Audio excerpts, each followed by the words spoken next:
घोटाला मामले में सुप्रीम कोर्ट ने फिलहाल मुस्लिम पक्ष को अंतरिम राहत देने से इनकार कर दिया है। कोर्ट ने हाई कोर्ट के उस फैसले पर रोक लगाने से इनकार किया है जिसमें हाई कोर्ट ने अपने फैसले में कहा था कि यह हिंदू मंदिर है और इसे तोड़ करके मस्जिद बनाया गया था। और यही कहते हुए कोर्ट ने बड़ा फैसला दिया था जिसके खिलाफ सुप्रीम कोर्ट में 3 अलग अलग याचिकाएं दायर की गई थी। मामले की सुनवाई के दौरान हुफैजा अहमदी जो मुस्लिम पक्ष की तरफ से पेश हुए थे, उन्होंने कहा कि 1500 साल से यथास्थिति बरकरार थी और अचानक इसे खत्म कर दिया गया, लिहाजा जो हाई कोर्ट का फैसला है उस फैसले पर रोक लगनी चाहिए, यथास्थिति बरकरार रखनी चाहिए, जिसका विरोध सॉलिसिटर जनरल तुषार मेहता ने किया जो केंद्र सरकार और राज्य सरकार की तरफ से पेश हुए थे। उन्होंने कहा कि हाई कोर्ट के फैसले पर रोक या यथास्थिति बरकरार रखने का आदेश नहीं दिया जा सकता है। सुप्रीम कोर्ट ने इस मामले में हिंदू पक्ष को नोटिस जारी करते हुए 3 सप्ताह में जवाब देने को कहा है।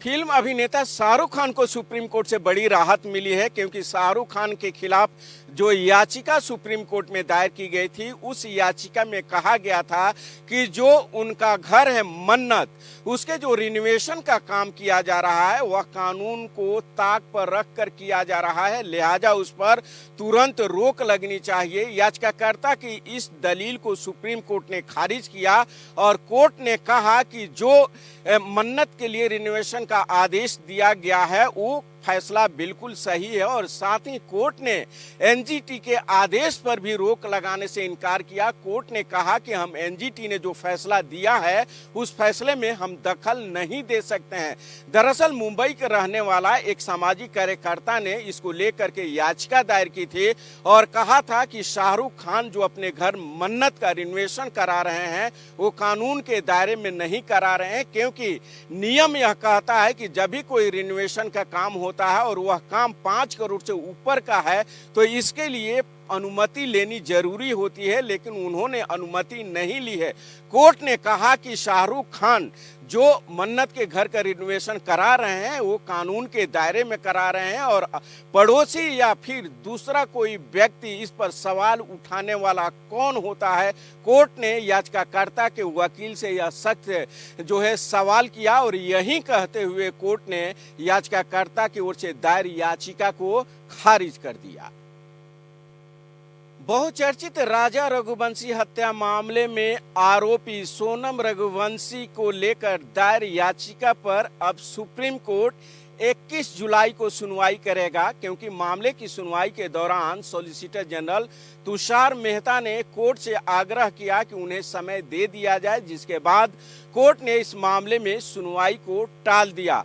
पिछली सुनवाई के दौरान सॉलिसिटर जनरल तुषार मेहता ने कोर्ट से कहा था कि यह मामला बहुत संगीन है, गंभीर है, इसने अपनी पत्नी की हत्या की है, दोस्तों के साथ मिलकर के हत्या की है, एकमात्र खामी के चलते निचली अदालत ने इसे जमानत दिया हुआ है, लिहाजा यह गलत है। जिस पर कोर्ट ने टिप्पणी करते हुए कहा था कि इसको लेकर कई सुप्रीम कोर्ट के अलग अलग फैसले हैं जो विवादित फैसले हैं, जिसमें विवाद है। हम चाहेंगे कि इस मामले को लार्जर बेंच के पास भेजा जाए, क्योंकि इसमें कानूनी सवाल भी उठ रहे हैं। अब इस पर जब अगली सुनवाई होगी तो कोर्ट लार्जर बेंच के पास मामले को भेजने पर विचार कर सकता है। वहीं सोनम रघुवंशी ने पिछली सुनवाई में हलफनामा दाखिल किया था और कहा था कि उसे फंसाया गया है, वह इस मामले में शामिल नहीं है, सिर्फ बयान के आधार पर उसे दोषी ठहरा दिया गया है। अदालत ने जो भी आदेश दिया है, जो भी शर्तें लगाई है, उन सभी शर्तों का वो पालन कर रही है, लिहाजा यह गलत है। मेघालय हाई कोर्ट ने रघुवंशी को यह कहते हुए जमानत दे दिया था कि निचली अदालत ने जो फैसला किया है बिल्कुल कानून सम्मत है और उसी पर मुहर लगाते हुए उसे जमानत दी थी।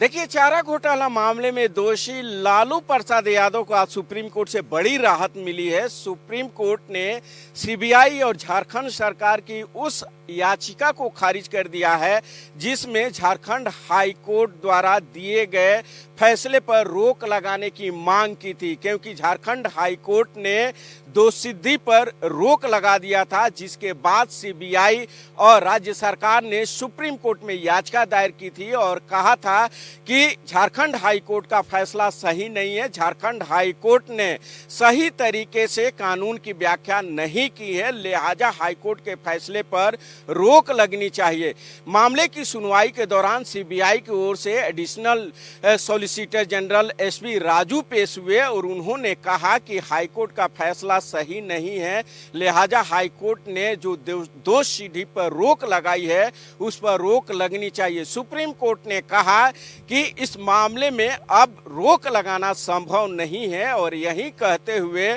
कोर्ट ने झारखंड हाई कोर्ट से कहा है कि इस मामले में त्वरित सुनवाई करे और कोर्ट ने यह भी उम्मीद जताई है कि उसे उम्मीद है कि हाई कोर्ट इस मामले में 6 महीने में सुनवाई कर अपना फैसला सुनाएगा। और इसी के साथ इस खास बुलेटिन में इतना ही। दीजिए इजाजत। नमस्कार।